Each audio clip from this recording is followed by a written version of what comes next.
എങ്ങനെ അറിയാം പ്രതിരോധ ശക്തി കുറഞ്ഞതെന്ന്? ജലദോഷം പച്ചക്കുടി പോയാൽ മതി, പിടിക്കും. ESR കൂടി നിൽക്കുന്നുണ്ട് എങ്കിൽ, ആരുടെയോ കാണിച്ചു, ESR കൂടി നിൽക്കുന്നു. ESR കൂടി നിൽക്കുന്നുണ്ടെങ്കിൽ അതിൻ്റെ അർത്ഥം പ്രതിരോധ ശക്തി കുറവാണ് എന്നാണ്. നേരെ ഈ സാധനങ്ങൾ കൂട്ടിക്കൊള്ളുക ഡെയിലി, അല്ലെങ്കിൽ സിന്തറ്റിക് ആയിട്ടുള്ള വിറ്റാമിൻ സി തരേണ്ടി വരും. ഡെയിലി ഇതെടുക്കാമെങ്കിൽ സിന്തറ്റിക് കഴിക്കണ്ട, അല്ലെങ്കിൽ സിന്തറ്റിക് ആയിട്ടുള്ള വിറ്റാമിൻ സി നമ്മൾ കൊടുക്കേണ്ടി വരും. അതിൻ്റെ പേര് തെറാപ്പൂട്ടിക്കൽ ഡോസ് എന്നാണ്. ഒരു ചികിത്സയ്ക്ക് വേണ്ടിയിട്ട് നമ്മളത് ഉപയോഗിക്കേണ്ടി വരും. ഇപ്പോൾ വിറ്റാമിൻ സി. ഇനിയുള്ളതാണ് പ്രശ്നം, ഡി. ഇപ്പോൾ ഒരു പ്രശ്നം തീർന്നിരിക്കുകയാണ്. ഇന്ന് എനിക്ക് തന്നിരിക്കുന്ന വിഷയം അതാണ്, ഒരു വൈകുന്നേരത്തെ ക്ലാസ്. ഈ ഡി എന്ന് പറഞ്ഞ സാധനം എവിടുന്നാ വരണ്ടേ? സൂര്യപ്രകാശത്തിൽ അൾട്രാവയലറ്റ് രശ്മിയെ നിന്നും ഡി പ്രിപ്പയർ ചെയ്യാൻ വെയിലുള്ള പ്രദേശങ്ങളിലെ ഇന്ത്യ പോലെയുള്ള രാജ്യങ്ങളിലെ ജനങ്ങൾക്ക് സാധ്യമാണ്. പക്ഷെ അത് ഗുളികയായിട്ട് കഴിച്ചാലോ? വേണ്ടി വരും. സൂര്യപ്രകാശം കുറവുള്ള രാജ്യങ്ങളിൽ ഡി ഗുളികയായിട്ട് കഴിക്കേണ്ടി വരും. നമ്മളത് കഴിക്കേണ്ട കാര്യമുണ്ടോ? പക്ഷെ നമ്മൾ ഇന്ന് കഴിക്കണു. ചെന്ന് കഴിഞ്ഞാൽ സകലർക്കും ഡി എഴുതി കൊടുക്കുന്നു. ഈ ഡി ഇല്ലെങ്കിൽ, വിറ്റാമിൻ ഡി ഇല്ലെങ്കിൽ കാൽസ്യത്തിൻ്റെ മെറ്റബോളിസം കറക്റ്റായിട്ട് നടക്കില്ല. കാൽസ്യം ശരീരത്തിൽ ഉണ്ടെങ്കിലും ശരീരം എടുക്കില്ല. കാൽസ്യം ശരീരത്തിന് ആവശ്യത്തിന് ഉണ്ട്. നിങ്ങൾ ഗുളിക കഴിച്ചു, എടുക്കില്ല, ശരീരം എടുക്കില്ല.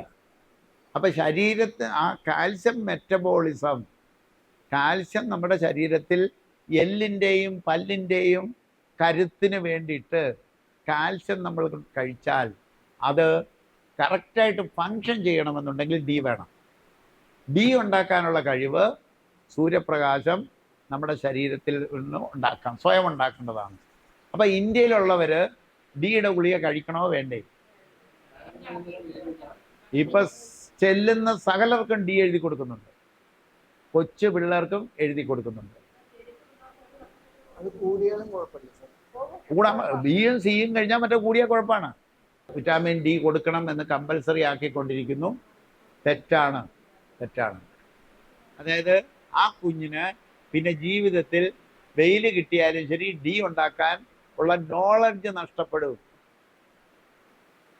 കുട്ടികളായി, പ്രായമായി ഡി ഒരു ഗുളിക കഴിച്ചോ, ഒരു കുഴപ്പവും വരില്ല. കുട്ടികളാകാത്തവർ, കുട്ടികൾക്കും ഒരു കാരണവശാലും ഡി ഗുളിക രൂപത്തിൽ കൊടുക്കരുത്, ഭക്ഷണ രൂപത്തിൽ കൊടുക്കരുത്. കൊടുത്താൽ ശരീരത്തിൻ്റെ ഒരു നോളജ്, കോടിക്കണക്കിന് വർഷം കൊണ്ട് നേടിയെടുത്തിട്ടുള്ള ഒരു അറിവ് ശരീരത്തിന് നഷ്ടപ്പെടും. അതൊരു ഭീകരമായ നഷ്ടമായിരിക്കും. ഇനി അനന്തര തലമുറയെല്ലാം ഗുളിക കഴിക്കേണ്ടി വരും. അതുകൊണ്ട് കഴിക്കാനുള്ള സാധ്യത കൂടുതലല്ലേ? അല്ലേ? നോളജ് നഷ്ടപ്പെട്ടാൽ പിന്നെ ഗുളിക കഴിക്കേണ്ടി വരില്ലേ?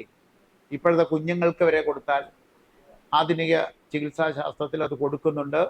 നമുക്ക് അവരോട് പറയാനുള്ളത്, നിങ്ങൾ കൊടുക്കരുത്. എന്തുകൊണ്ട് സൂര്യപ്രകാശത്തിൽ നിന്നും ഡി ഉൽപ്പാദിപ്പിച്ചില്ല എന്ന കാരണം കണ്ടെത്തി മാറ്റിയാൽ പോരെ? കാരണം ബ്ലഡ് അസിഡിക് ആയിട്ടാണ്.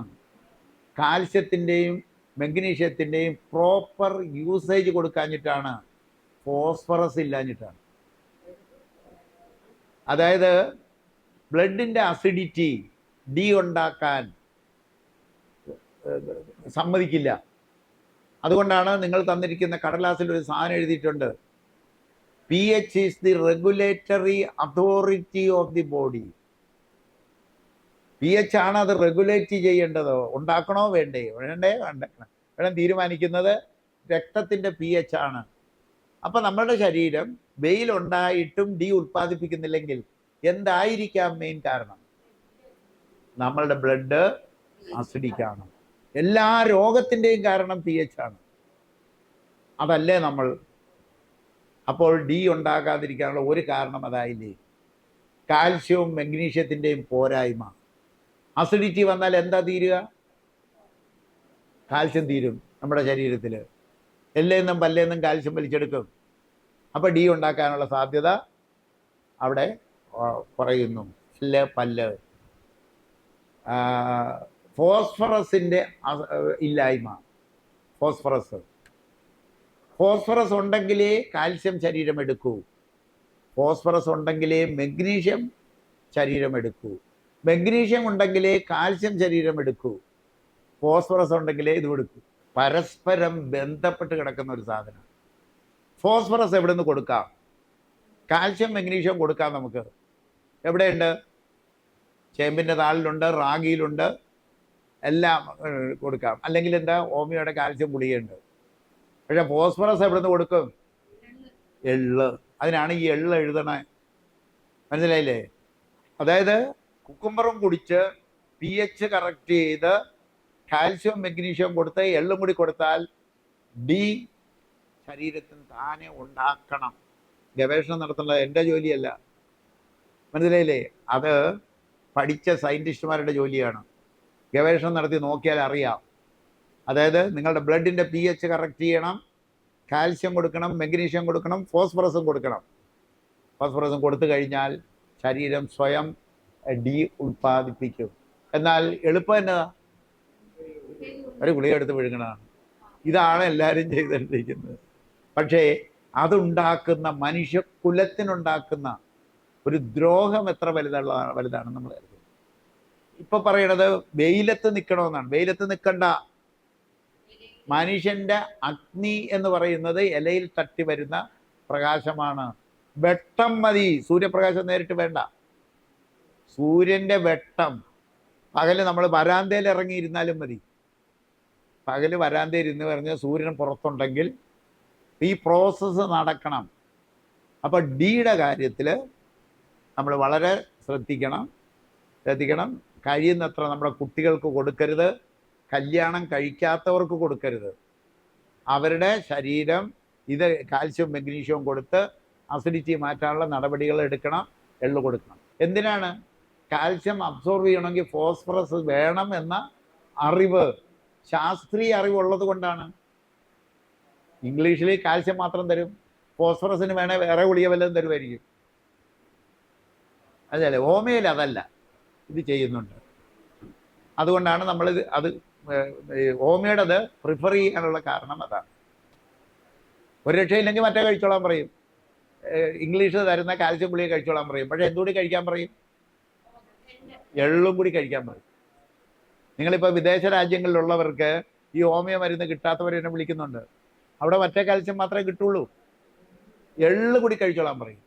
എള്ള് അല്ലെങ്കിൽ എള്ളല്ലെങ്കിലോ ഫോസ്ഫറസ് ഉള്ള എന്തെങ്കിലും കഴിച്ചോളൂ. ജർമ്മൻ വേണം. ഇന്ത്യൻ ഉണ്ട്. എന്താ ഇന്ത്യൻ എഴുതാത്തതെന്ന് എൻ്റെ അടുക്ക പലരും ചോദിക്കും. ഇന്ത്യൻ ഗുളിക കഴിച്ചും ഗ്യാസുമായിട്ട് എൻ്റെ അടുക്ക വരുമ്പോൾ ഞാൻ എന്ത് ചെയ്യണം?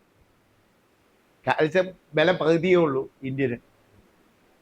അപ്പം നിങ്ങൾ എന്തിനാണ് ഈ ജർമ്മൻ തന്നെ എഴുതുന്നത്? ജർമ്മൻ കമ്പനിക്കാർക്ക് കാശുണ്ടാക്കാനാണെന്ന് ചോദിച്ചവരുണ്ട്. അല്ല, ഇന്ത്യൻ കാൽസ്യം ഗുളിക ഹോമിയോയുടെ തന്നെ കഴിച്ചിട്ട് ഗ്യാസുമായിട്ട് എൻ്റെ അടുക്ക വരുമ്പോൾ പിന്നീട് ഞാനത് എഴുതില്ല. ഗ്യാസ് വരാതിരിക്കാൻ വേണ്ടി എഴുതും. ഈ അതുപോലെ തന്നെ ഈ ഏതിലുള്ള എല്ലാ ഇലകളിലും ഉണ്ട്. ഫ്ലാക്സീഡ് ഈ ഉണ്ട്. ഇതിൽ ഈ വിറ്റാമിൻ സിയിൽ ഏറ്റവും കൂടുതൽ അനുയോജ്യമായ അപ്രോപ്രിയേറ്റ് ആയ വിറ്റാമിൻ സി ഏതിലാണ് ഉള്ള? പേരക്ക. മധുരമുള്ളത് കൊണ്ട്. ഇപ്പോൾ പുളിയില്ലാത്ത വിറ്റാമിൻ സി അമേരിക്കയിൽ കിട്ടും. 4 ഇരട്ടി വിലയാണ്. പുളിയ 4 ഇരട്ടി വിലയാണ് പുളിയില്ലാതെ ആക്കി വിറ്റാമിൻ സി തരണതിന്. അപ്പം നമുക്ക് പേരക്കായ ഉണ്ട് ഇവിടെ, ഇഷ്ടം പോലെ പേരക്കായ. അതായത് വാളംപുളി പറ്റില്ല. പുളിയുള്ളത് കൊണ്ട് വിറ്റാമിൻ സി ഉണ്ടാകണമെന്ന് നിർബന്ധമില്ല.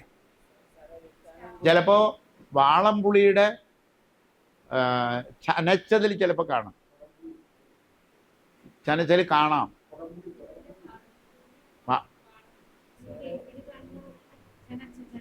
അതിനകത്ത് വിറ്റാമിൻ സി ഉണ്ടാവാം പുളിയുള്ളത്. Tartaric acid.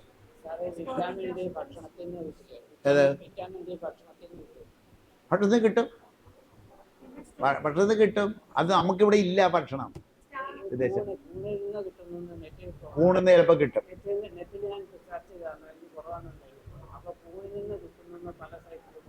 ഉണ്ട്, മിക്കവാറും പ്രകാശം കുറഞ്ഞ ഏരിയയിലെ സസ്യങ്ങളിൽ വിറ്റാമിൻ ഡിയുടെ അംശമുണ്ടാവാം. ഇപ്പോൾ ഒരു ആവശ്യത്തിന് സൂര്യപ്രകാശം കിട്ടാത്ത ഏരിയയിലും സസ്യങ്ങൾ വളരണില്ലേ? അവിടുത്തെ ആളുകൾക്ക് വേണ്ടിയിട്ട് പ്രകൃതി എന്ത് ചെയ്യും? അവിടുത്തെ സസ്യങ്ങളിൽ അത്. ഇന്ത്യയിൽ വേണ്ടതായിരുന്നു, ഇന്ത്യയിൽ നമ്മൾ സൂര്യപ്രകാശത്തിൽ നിന്ന് തന്നെ പിടിച്ചെടുക്കാൻ ഉള്ള സംവിധാനം ഉണ്ടാക്കുകയാണ് വേണ്ടത്. ഏത് ഒരു ധാന്യവും നിങ്ങൾ മുളയിച്ച് കഴിക്കാൻ പറയില്ല, മുളപ്പിച്ച് കഴിക്കാനും പറയില്ല. തിന്നുന്ന സാധനം നന്നായിട്ട് നമ്മുടേതല്ലാത്ത സാധനം തിന്നുന്നുണ്ടെങ്കിൽ എങ്ങനെ തിന്നണം? ഭംഗിയായിട്ട് അങ്ങ് വേവിക്കുക. എന്താ കാര്യം? വേവിക്കൽ എന്ന് പറയുന്നത് ഒരു ദഹന പ്രോസസ്സാണ്. അഗ്നി കൊണ്ടല്ലേ അതും വേവിക്കണേ. നമ്മുടെ വയറിനുള്ളിൽ ദഹിക്കണേതാ? ജഠരാഗ്നി. അപ്പൊ ഈ അഗ്നിയിൽ വേവിക്കുമ്പോൾ നന്നായിട്ട് വേവിക്കുക, അല്ലെങ്കിൽ ഗ്യാസ് വരും. അപ്പൊ അങ്ങനെയാണ് നമ്മൾ എടുക്കുക.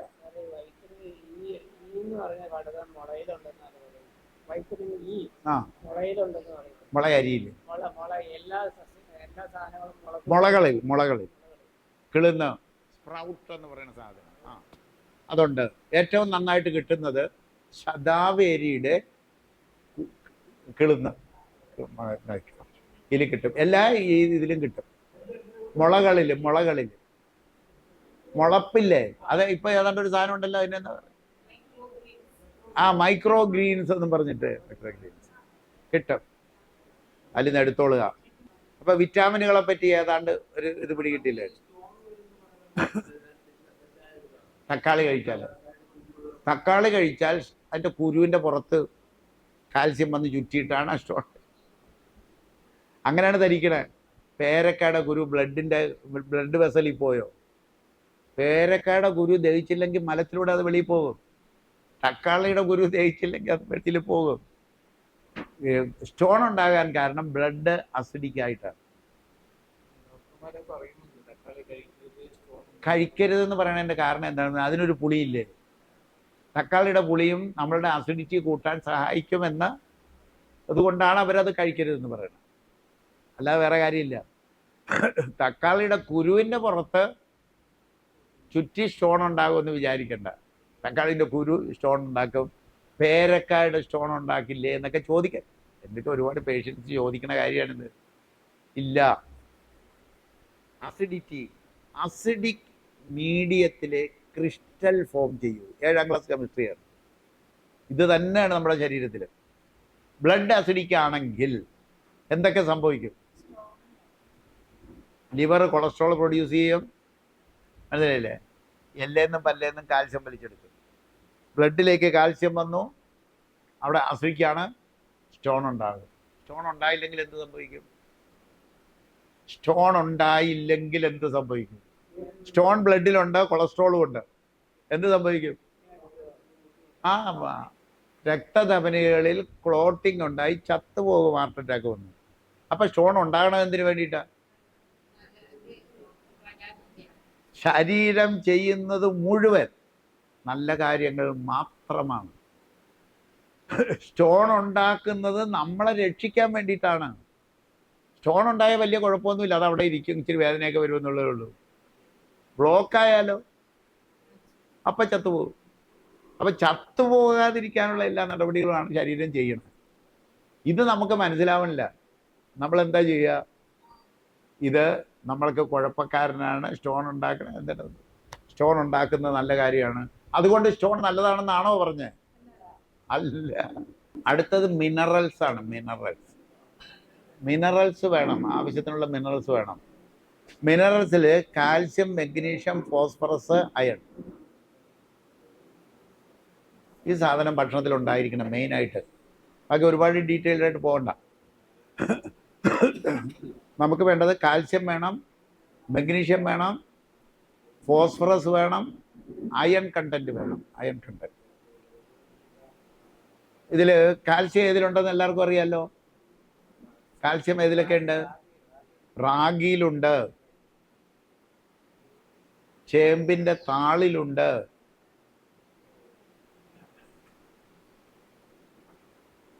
പിന്നെ കാൽസ്യം എവിടെയുള്ള?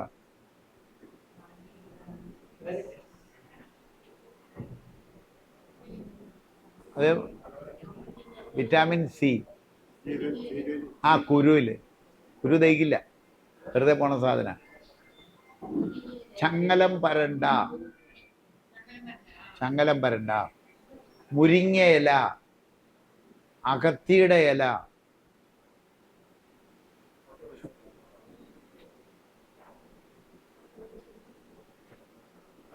എത്ര കിട്ടിയില്ലേ? പിന്നെ എല്ലൊടിയൻ. എല്ലൊടിയൻ എന്ന് പറയുന്ന ഒരു ഓർക്കിഡ് ഉണ്ട്. അല്ലല്ല, രണ്ടും രണ്ടാ. ചങ്ങലം പരണ്ടയും എല്ലൊടിയനും രണ്ടും രണ്ടാ. എല്ലൊടിയൻ ഒരു ഓർക്കിഡാണ്, ഓർക്കിഡ്. അത് ലാസ്റ്റ് കൈയായിട്ട് ചെയ്യുന്ന ഒരു സാധനമാണ്. അതിൻ്റെ ഇല എടുത്ത് ഒരു 5 ഇല എടുത്ത് ചതച്ച് കഞ്ഞി വെച്ച് കുടിക്കണം. ഇത് കുടിച്ചാൽ ഏത് എല്ലും കൂടും. എല്ലൊടിയൻ വെച്ച് പിടിപ്പിക്കണം.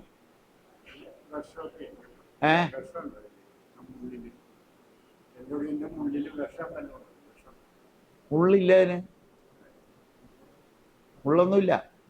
ഇതൊരു നമ്മുടെ ഇത്തിക്കണ്ണി ഇല്ലേ, ഇത്തിക്കണ്ണി പോലെ ഉള്ള ഒരു സാധനം. അത് അത് ചങ്ങലം പരണ്ട. അതിന് ചൊറിച്ചിലുണ്ട്, അത് ചൊറിച്ചിലുണ്ട്. അത് മരത്തിലുണ്ട്, മരത്തെ വെച്ച് പിടിപ്പിക്കണം.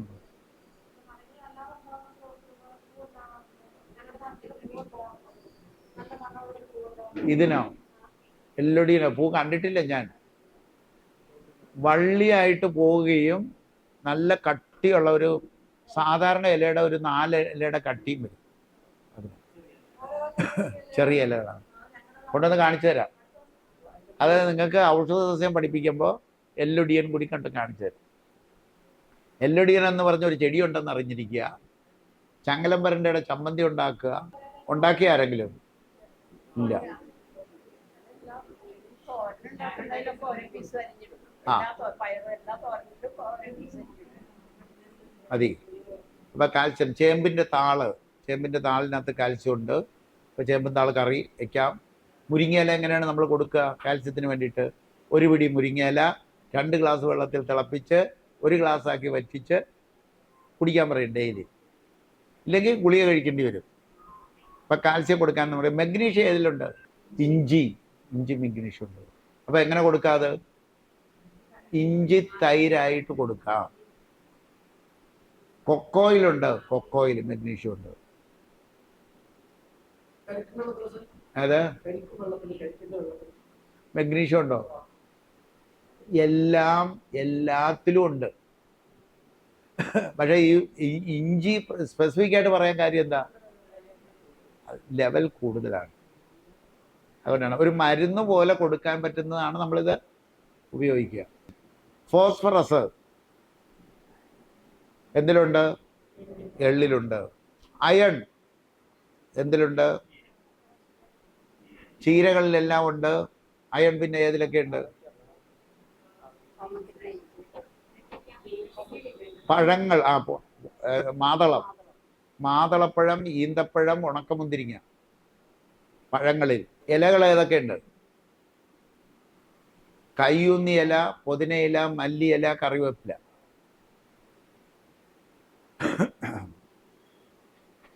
ഇതിൽ ഏറ്റവും നല്ല അയൺ, അതായത് രക്തം ഉണ്ടാകാൻ വേണ്ടിയിട്ടുള്ളതാണ് കണ്ടിട്ടുള്ളത് കയ്യൂന്നി ഇലയിലാണ്. കയ്യൂന്നി ഇല അരച്ച് കരിക്കും വെള്ളത്തിൽ നല്ല റിസൾട്ട് കിട്ടും. നല്ല റിസൾട്ട്. 15 ഇല അരച്ച് കരിക്കും വെള്ളത്തിൽ കലക്കി കുടിച്ചാൽ രക്തക്കുറവുള്ളവർക്ക് എല്ലാവർക്കും ചെയ്യാം. ഇനി കരിക്കും വെള്ളത്തിലോട്ട് പോകണ്ട, ചമ്മന്തിയിലേക്ക് അരച്ച് കഴിച്ചോ. എങ്ങനെയെങ്കിലും ഉള്ളിൽ ചെന്നാൽ മതി. ഒറ്റ നേരം. ഇല്ലെങ്കിൽ മരുന്ന് ഏതൊക്കെയുണ്ട്? ഹോമിയോയില് ഫെറം ഫോസ്, ഫെറം FERRUM, അതായത് അയൺ കണ്ടന്റ് ഉള്ളത്, ഫെറസ് അയൺ കണ്ടന്റ് ഉള്ള ചെടികൾ. ആയുർവേദത്തിലോ അശ്വഗന്ധ ചൂർണം. മരുന്നുകളുണ്ട്, അങ്ങനെ മരുന്നുകളും ഉണ്ട്. സാധാരണ രക്തക്കുറവ് കോമൺ ആയിട്ട് വരുന്നത് കൊണ്ടാണ് അത് പറഞ്ഞത്. അശ്വഗന്ധ ചൂർണം കഴിക്കാം. അമുക്കരം പാലിൽ കാച്ചി 7 പ്രാവശ്യം മറ്റേ കാച്ചും. അമുക്കരം ഇട്ട് 7 പ്രാവശ്യം പാലിൽ തിളപ്പിച്ച് വറ്റിച്ചെടുക്കുന്നതാണ് അശ്വഗന്ധ ചൂർണം. പ്രോപ്പറായിട്ട് ചെയ്തിട്ടുണ്ടെങ്കിൽ അതിന് വെറുതെ വെള്ളത്തിൽ കഴിച്ചാൽ മതി. മാർക്കറ്റിൽ അവൈലബിൾ ആണ്.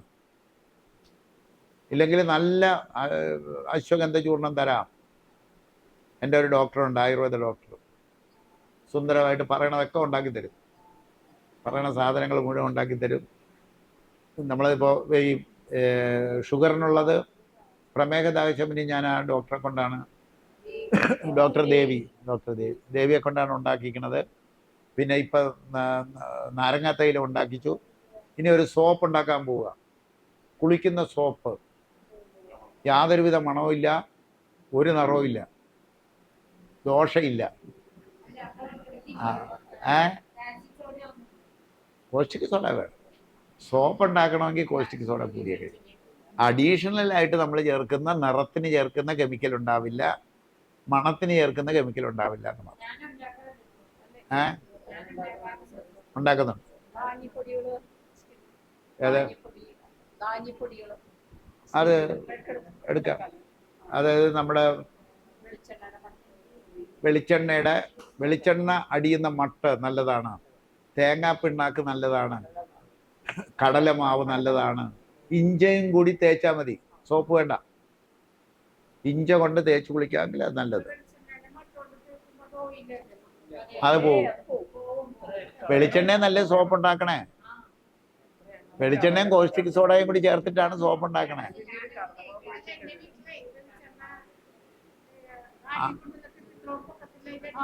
ആ, അത് ഉഗ്രനാണ് മേത്ത് തേക്കാൻ. പതയും. ഇനി ഇതൊന്നും വേണ്ട, ഞങ്ങൾ ഇതൊന്നും ഉപയോഗിക്കില്ലെങ്കിൽ ഉറിഞ്ചി എന്ന് പറയുന്ന ഒരു മരമുണ്ട്, സോപ്പും സോപ്പ് കായ, അത് തേക്കാൻ നല്ലതാണ്. ഇന്നും സ്വർണം കഴുകുന്ന അതിലാണ്. അടുത്തത് ട്രേസ് എലമെന്റ്സ് ആണ്. ട്രേസ് എലമെന്റ് പോഷണത്തിന്. ട്രേസ് എലമെന്റ് ട്രേസ് ആയിട്ട് മതി, ഇച്ചിരി മതി, ഇല്ലെങ്കിൽ രോഗം വരും. ട്രേസ് എലമെന്റ് അതില് അയോഡിൻ, ബോറോൺ, സിങ്ക്, വനോഡിയം പോലെ എത്രയോ 108 എണ്ണം ഉണ്ട് ഈ ട്രേസ് എലമെന്റ്സ്. ഈ ട്രേസ് എലമെന്റ് ഒന്നും തന്നെ നമ്മുടെ ഭക്ഷണത്തിൽ ഇല്ല, അതൊരു യാഥാർത്ഥ്യം. ആവശ്യത്തിന് ഇല്ല എന്നുള്ളത് യാഥാർത്ഥ്യമാണ്. ഇനി അത് കൃഷി ചെയ്ത് ഉണ്ടാക്കി കഴിക്കണം.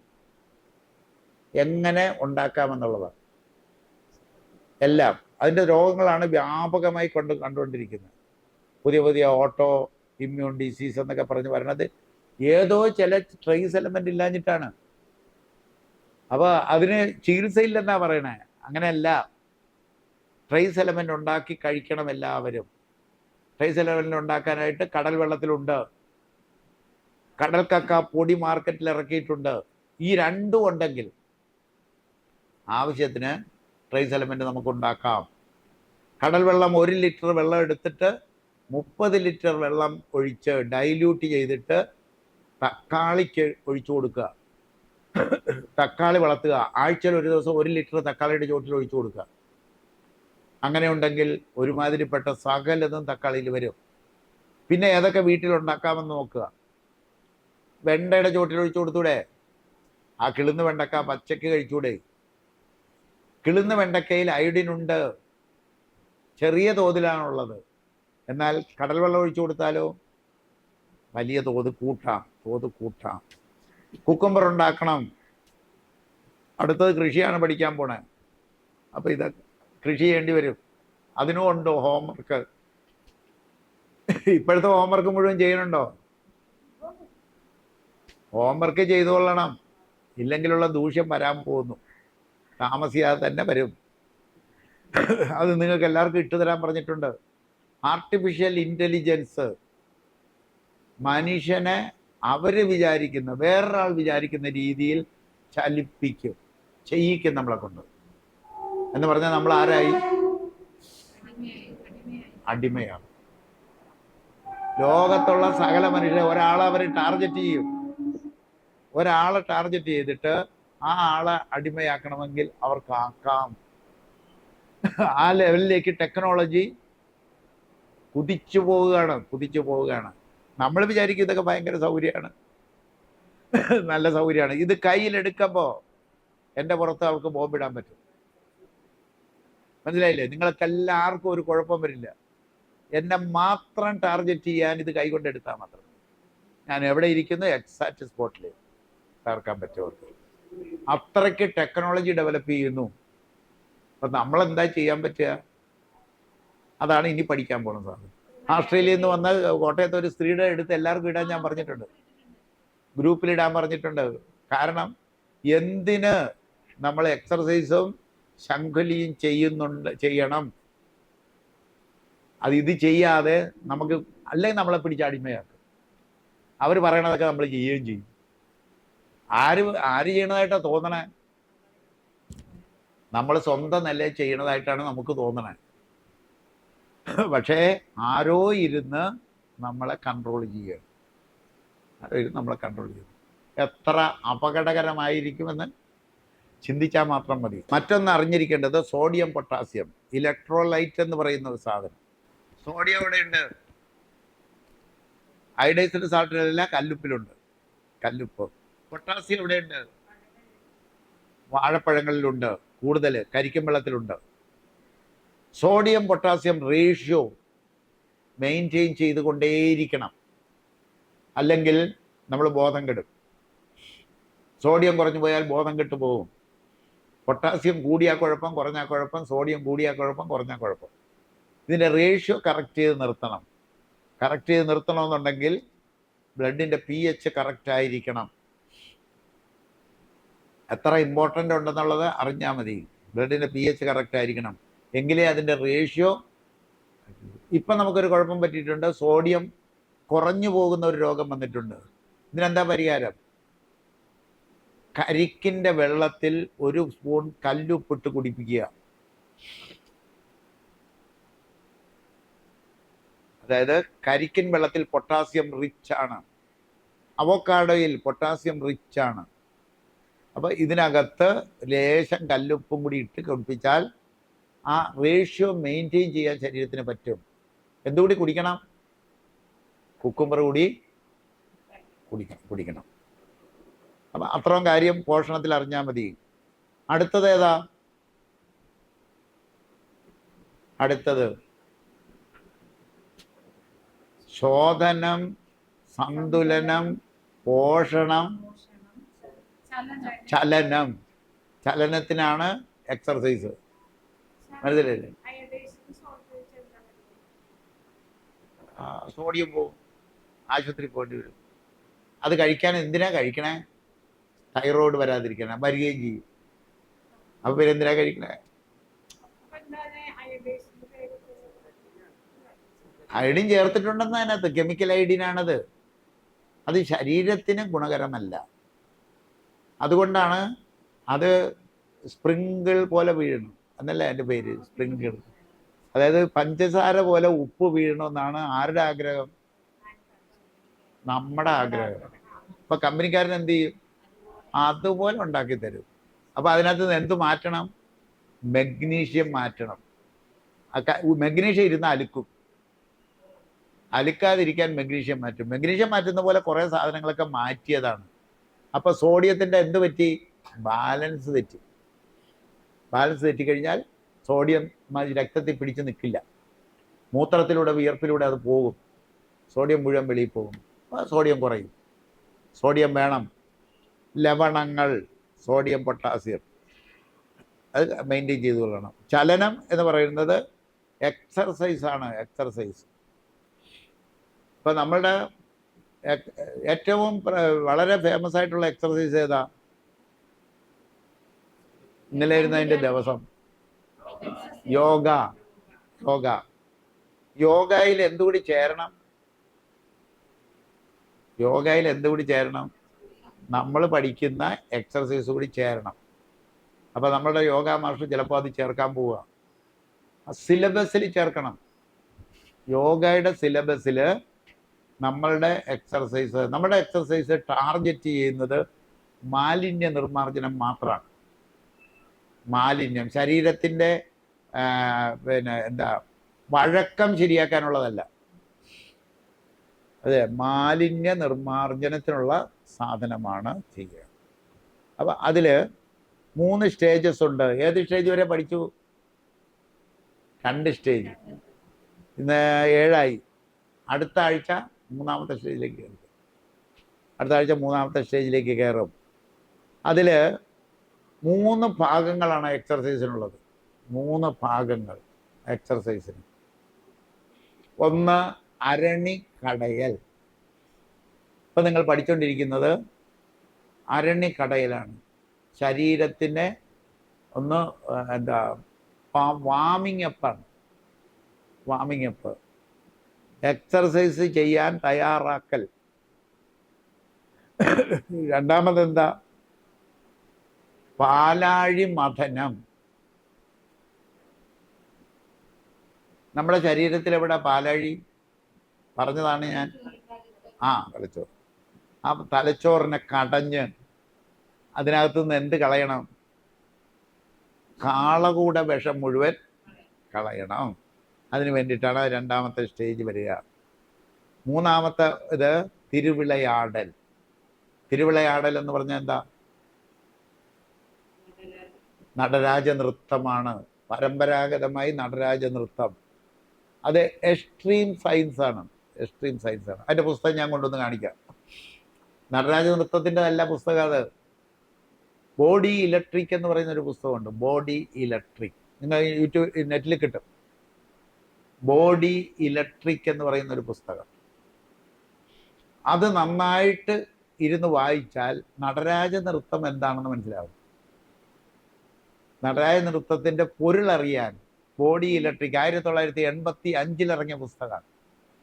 പക്ഷേ അത് ഫേമസ് ആയിട്ടില്ല. ആരോഗ്യ മേഖലയിലേക്ക് അധികം കടന്ന് വന്നിട്ടില്ല. അതൊരു കൂട്ടം ശാസ്ത്രജ്ഞർ പല്ലിയുടെ വാല് മുറിച്ച് കളയുന്നത് എങ്ങനെ, അത് രണ്ടാമത് വളർന്നു വരുന്നത് എങ്ങനെയെന്ന് പഠനം നടത്തി പല്ലിയുടെ കൈ മുറിച്ച് കളഞ്ഞിട്ട് ആ കൈ ഉണ്ടാക്കിയെടുത്തു. അതേമാതിരി തന്നെ മനുഷ്യരുടെ വിരൽ മുറിഞ്ഞു കഴിഞ്ഞാൽ വിരൽ മുറിച്ച് കളഞ്ഞിട്ട് അത് പൊറുക്കാതെ സിൽവർ അയഡൈഡ് ലായനി അവിടെ പുരട്ടും. പിന്നെ പൊറുക്കില്ല. എന്നിട്ട് ഈ വിരൽ മുഴുവൻ വളർത്തിയെടുക്കും. സാധ്യമാണ്. അത് മോഡേൺ സയൻസ് പ്രൂവ് ചെയ്തിരിക്കുന്നു. ഈ മോഡേൺ സയൻസ് പ്രൂവ് ചെയ്തിരിക്കുന്ന ശാസ്ത്ര വഴി നടരാജ നൃത്തമാണ്. നടരാജ നൃത്തത്തിൻ്റെ ക്രോസിംഗ് ആണ്. 108 പോസ്റ്റേഴ്സാണ് നടരാജ വിഗ്രഹം. 108 ചെയ്യാൻ പറ്റുന്ന ഒറ്റ ഒരുത്തൻ ഇന്നില്ല.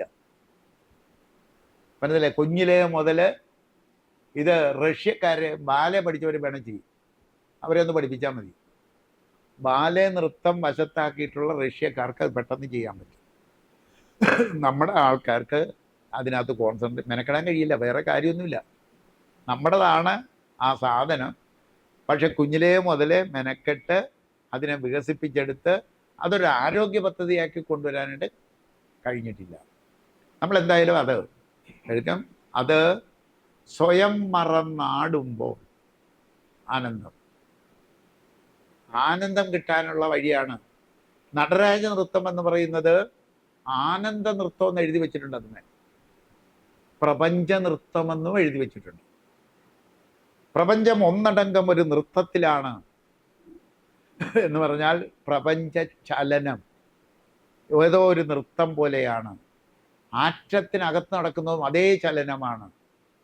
നമ്മുടെ ശരീരത്തിനുള്ളിൽ നടക്കേണ്ടത് അതേ ചലനമാണ്. ആ ചലനം എന്താ? ചുരുങ്ങുകയും വികസിക്കുകയും ചുരുങ്ങുകയും വികസിക്കുകയും കറങ്ങുകയും ചെയ്യുക. ചുരുങ്ങുകയും വികസിക്കുകയും ചെയ്തുകൊണ്ട് ചുറ്റിത്തിരിയുന്ന ഒരു പ്രതിഭാസമാണ് പ്രപഞ്ച ചലനം. അതിനെ മാതൃകയാക്കിക്കൊണ്ടാണ് നമ്മൾ ഈ എക്സർസൈസ് ഡെവലപ്പ് ചെയ്തിരിക്കുന്നത്. ഒരു കാര്യത്തെ മാത്രമല്ല, അതായത് ബോഡി ഇലക്ട്രിക് എന്ന് പറയുന്ന ലേറ്റസ്റ്റ് സയൻസിനെയും പാരമ്പര്യ അറിവായ നടരാജ നൃത്തത്തെയും കൂടി സംയോജിപ്പിച്ച് ഉണ്ടാക്കിയിരിക്കുന്ന എക്സർസൈസാണത്. ആ എക്സർസൈസിന് അതിൻ്റേതായ ഗുണം കിട്ടും, അതിന് ഗുണം കിട്ടും. അപ്പം അതും മുടങ്ങാതെ, മനസ്സ് മടുക്കാതെ, അതിനകത്ത് എന്താ ചെയ്യുക, നമുക്ക് മടി, നല്ല മഴ പെയ്യുന്നുണ്ട് കുറച്ചുകൂടി കിടന്ന് ഉറങ്ങിക്കളയാന്ന് വിചാരിക്കാതെ അത് എക്സർസൈസ് ചെയ്യുക. അപ്പം അതാണ് ചലനം. നമ്മുടെ ആരോഗ്യപദ്ധതിയുടെ ഭാഗമായിട്ട് ചേർത്തിരിക്കുകയാണ് ചലനം, എക്സർസൈസ് ആണത്. അത് യോഗയോടും കൂടി കൂട്ടിച്ചേർത്താൽ എന്തായിരിക്കും? വണ്ടർഫുൾ ആയിരിക്കില്ലേ? ഇപ്പൊ പതഞ്ജലി മഹർഷി സൃഷ്ടിച്ചെടുത്തിട്ടുള്ള യോഗാശാസ്ത്രം, ആ യോഗാശാസ്ത്രത്തോടൊപ്പം ലേറ്റസ്റ്റ് സയൻസും കൂടി ചേർത്താലോ യോഗ അപ്ഡേറ്റ് ആകും. അല്ലെങ്കിൽ ആയുർവേദം പോലെ തന്നെ യോഗയും തള്ളപ്പെടും. അപ്ഡേറ്റ് ആക്കിയില്ലെങ്കിൽ, ഏത് ശാസ്ത്രവും കാലോചിതമാക്കി കൊണ്ടുപോയില്ലെങ്കിൽ അത് പുറന്തൽ തള്ളിപ്പോവും. അപ്പം അതുകൊണ്ട് ലോകത്തിൽ, ഇന്ത്യയിൽ ആദ്യമായിട്ട് ഇത് അപ്ഡേറ്റ് ചെയ്യാൻ പോവുകയാണ്. പതഞ്ജലി മഹർഷി സൃഷ്ടിച്ച ആ യോഗാശാസ്ത്രത്തിനെ ഒന്ന് അപ്ഡേറ്റ് ചെയ്യാൻ ഉള്ള പദ്ധതിയുടെ ഭാഗമായിട്ടായിരിക്കും നമ്മളിത് വരിക. അപ്പം അത് മനസ്സിലാക്കിയിട്ട് യോഗ ചെയ്തോളൂ. ഇനി യോഗയിൽ തന്നെ അപ്രസക്തമായ ഏതെങ്കിലും ഭാഗങ്ങളുണ്ടെങ്കിൽ അതിനെ കളഞ്ഞിട്ട് ടൈം സ്പെസിഫിക് ആകണ്ടേ. അല്ലാതെ ദിവസവും യോഗയും ചെയ്ത് ദിവസം മുഴുവൻ യോഗയും ചെയ്തിരിക്കാൻ പറ്റുമോ? ജോലിക്ക് പോകണവർക്ക് ഇത്ര മണിക്കൂറിൽ ഒതുക്കണം. അങ്ങനെ അതിൻ്റെ സിലബസ് മാറ്റിയെടുക്കണം, എന്നിട്ട് ചെയ്യാം. അടുത്തത് എന്താ? വർധനം. നമ്മൾ എഴുതിയിട്ടില്ല അത്. ശോധനം, സന്തുലനം, പോഷണം, ചലനം, വർധനം, ശമനം എഴുതിയിട്ടില്ലേ? വർധനം, അതായത് വർദ്ധിപ്പിക്കണം. എന്താണ് വർദ്ധിപ്പിക്കേണ്ടത്? ജീവചൈതന്യം വർദ്ധിപ്പിക്കണം. അസാധ്യമെന്ന് മോഡേൺ സയൻസ് കരുതിയിരിക്കുന്ന ഒരു കാര്യമാണ്. അസാധ്യം എന്ന് പറഞ്ഞാൽ മോഡേൺ സയൻസ് പറയുന്നത് എന്താ? an energy neither can be created nor be destroyed എന്നാണ് ഇന്നത്തെ ഫിസിക്സിൻ്റെ തീരുമാനം. അതാണ്. നമ്മളെന്താ പറയണേ? അത് വർദ്ധിപ്പിക്കാം എന്നാണ് പറയുന്നത്. വർദ്ധിപ്പിച്ചാൽ എന്താ ഉണ്ടാവുക? എനർജി ലെവൽ കൂടും. നമ്മുടെ ജീവന്റെ ചൈതന്യത്തിന്റെ എനർജി ലെവല് കൂടും. കൂടിയാൽ എന്താ സംഭവിക്കുക?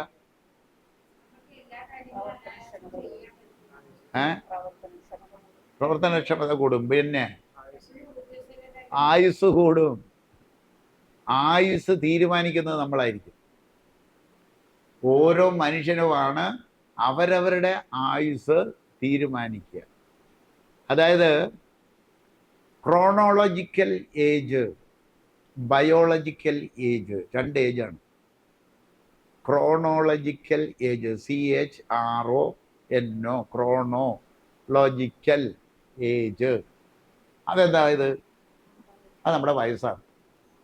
ജനിച്ച നാൾ മുതൽ ഇന്ന് വരെയുള്ള കാലം, ആ കാലമാണ് ക്രോണോളജിക്കൽ ഏജ്. ബയോളജിക്കൽ ഏജ് എന്ന് പറയുന്നതാണ് ജീവന്റെ ഏജാണ്. ജീവന്റെ ഏജ്. ഈ ജീവൻ എന്ന് പറയുന്ന ഇതിൻ്റെ ഏജ് കൂട്ടാൻ എങ്ങനെ കഴിയുക എന്നുള്ളത്. ജീവൻ എന്ന് പറയുന്ന ചൈതന്യത്തിൻ്റെ ഏജ് കൂട്ടാം എന്നാണ് ഞാൻ പറയണത്. എങ്ങനെ കൂട്ടാം? എന്തുകൊണ്ട് കൂട്ടാൻ പറ്റും എന്ന് പറയുക. കൺഫേം ചെയ്തിട്ടില്ല. ഇനി കൺഫേം ചെയ്യണം എങ്ങനെയാ? ആരെങ്കിലുമൊക്കെ 10-200 വർഷം ജീവിക്കുമ്പോഴാണ് അത് കൺഫേം ആകുക. അതുവരെ വിധിച്ച അന്നം കൊണ്ട് എന്താണ് കിട്ടുക? വിധിച്ച അന്നം, നമ്മൾ വിധിച്ച 5 അന്നം കറക്റ്റ് ചെയ്തു. ഇപ്പൊ വിധിച്ച അന്നമല്ല കഴിക്കണേ. വിധിച്ച അന്നം കറക്റ്റ് ചെയ്താൽ എന്ത് കിട്ടും? ആരോഗ്യം, ആനന്ദം, സൗന്ദര്യം. ഈ 3 കിട്ടും.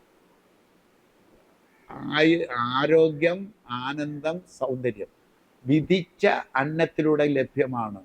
യാതൊരു സംശയമില്ല. നിങ്ങൾക്ക് ആക്കാൻ കഴിയണം. വിധിച്ച അന്നങ്ങൾ 5ഉം വിധിച്ചതാക്കിയാൽ നിങ്ങൾക്ക് ആരോഗ്യം ഉണ്ടായിരിക്കും, ആനന്ദമുണ്ടായിരിക്കും, സൗന്ദര്യവും ഉണ്ടായിരിക്കും. ഇപ്പൊ വേണോ? വിധിച്ച അന്നത്തിലേക്ക് പോകണോ? വേണ്ടേ? വേണം. പക്ഷെ ആയുസ് ഉണ്ടാകണമെന്നുണ്ടെങ്കിലോ? ആയുസ് ഉണ്ടാകണമെന്നുണ്ടെങ്കിൽ ജീവചൈതന്യം കൂട്ടാൻ കഴിയണം. ഇത് ശരീരത്തിന്റെ ആരോഗ്യം നിലനിർത്താനാ പറ്റുക. ആയുസ് കൂട്ടണമെന്നുണ്ടെങ്കിൽ ജീവചൈതന്യത്തിന്റെ കരുത്ത് നിലനിർത്തിക്കൊണ്ടു പോകാൻ പറ്റണം, കുറയരുത്. കൂട്ടാൻ പറ്റണം. കുറഞ്ഞു പോയതിനെ കൂട്ടാൻ നമുക്ക് പറ്റണം. അതിന് ആണ് എന്ത് ചെയ്തിരിക്കണേ? ശങ്കുലി തന്നിരിക്കണം അതിന്. അതായത് പഞ്ചഭൂതങ്ങൾ 5 എവിടുന്നാ ഉണ്ടായി വന്നേ? 5ഉം വിധിച്ചതാക്കണമെന്ന് പറഞ്ഞു. അത് എവിടുന്നാ ഉണ്ടായി വന്നേ? എന്തൊക്കെയാണ് പഞ്ചഭൂതങ്ങൾ 5? ആദ്യം മുതൽ പറ, ഓർഡറിൽ പറ.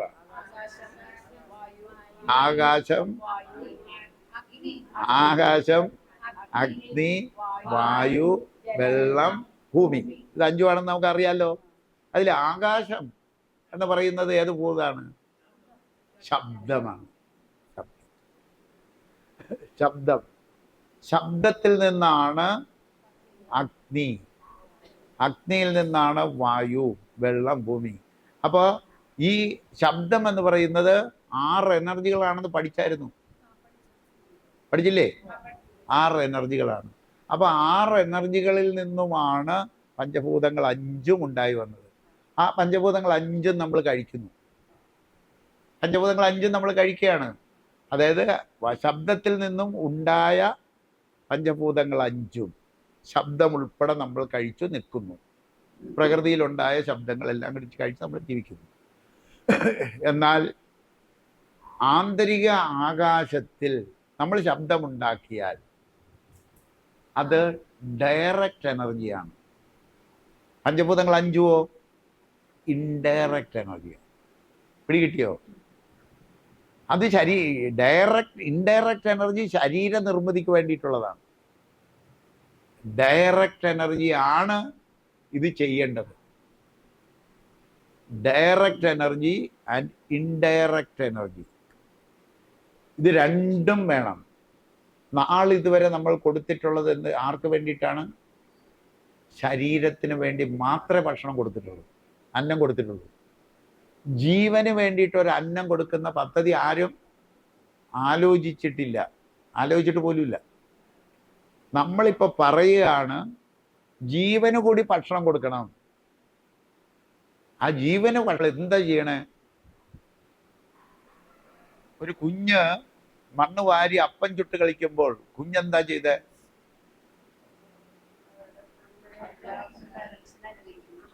അനുകരണം. അമ്മ അടുക്കളയിൽ ആഹാരം പാകം ചെയ്യുന്നത് കണ്ട് അനുകരിച്ചിട്ട് കുഞ്ഞു മണ്ണ് വാരി അപ്പം ചുട്ട് കളിച്ചതാണ്. നമ്മളേത് കളിയാ കളിക്കണേ? ആദിമാതാവ് പിതാവും കൂടി ചെയ്ത കളി നമ്മളൊന്ന് ചെയ്തു നോക്കുന്നു. മനസ്സിലായില്ലേ? അനുകരണം. ആദിമാതാവും ആദിപിതാവും ചെയ്തത് നമ്മൾ ഒന്ന് അനുകരിച്ച് നോക്കുന്നു. കിട്ടിയാൽ ലാഭമല്ലേ? വേറൊന്നുമില്ലല്ലോ. പക്ഷേ നിങ്ങളിത് ചെയ്താൽ വിയർക്കുമോ ഇല്ലയോ എന്നുള്ളതാണ്. വിയർക്കില്ലേ? എന്താ കാര്യം വിയർക്കാൻ? എടുത്ത് എക്സർസൈസ് ചെയ്യണമെങ്കിൽ വിയർക്കണതിൽ നമുക്ക് പറയാം ചൂടാകുമെന്ന്. നിങ്ങൾ വെറുതെ ശബ്ദം ആന്തരിക ആകാശത്തിലുണ്ടായാൽ വിയർക്കുന്നുണ്ട് എങ്കിൽ എന്ത് എനർജി ക്രിയേറ്റ് ചെയ്തിട്ടുണ്ടാകത്ത്? ഹീറ്റ് എനർജി ക്രിയേറ്റ് ചെയ്തിട്ടുണ്ട്. അപ്പൊ എനർജി ക്രിയേറ്റ് ചെയ്യാൻ പറ്റില്ലെന്ന് പറയുന്നത് തെറ്റല്ലേ? And energy neither can be created എന്ന് പറയുന്നത് തെറ്റല്ലേ? എത്രയുള്ളൂ ഞാൻ പറഞ്ഞത്. എനർജി ക്രിയേറ്റ് ചെയ്യാം. ആധുനിക ഫിസിക്സ് തിരുത്തേണ്ടി വരും. ഫിസിക്സ് ശാസ്ത്രം അതിനനുസൃതമായിട്ട് തിരുത്തേണ്ടി വരും. തിരുത്താൻ പറ്റും. ഇത് മനുഷ്യന് മാത്രമാണ് ചെയ്യാൻ പറ്റുക. മനുഷ്യന് മാത്രം. ജീവജാലങ്ങൾക്കൊക്കെ ചെയ്യാൻ പറ്റും. ഒരു ആർട്ടിഫിഷ്യൽ ഇൻ്റലിജൻസിൻ്റെ റോബോട്ടിന് ചെയ്യാൻ പറ്റില്ല. റോബോട്ടും മനുഷ്യരും തമ്മിലുള്ള വ്യത്യാസം അതാണ്. അതുകൊണ്ടാണ് പറഞ്ഞത് ആർട്ടിഫിഷ്യൽ ഇൻ്റലിജൻസിലൂടെ റോബോട്ടുകൾ നമ്മളെ കീഴടക്കാൻ തുനിഞ്ഞിറങ്ങിയിരിക്കുമ്പോൾ വെറുതെ ഇരിക്കണോ വേണ്ടേ? വെറുതെ ഇരുന്നാൽ നമ്മൾ അടിമകളാക്കപ്പെടുക തന്നെ ചെയ്യും. അതുകൊണ്ട് ഒരു കാരണവശാലും എക്സർസൈസ് മുടക്കരുത്, ശങ്കലി മുടക്കരുത്.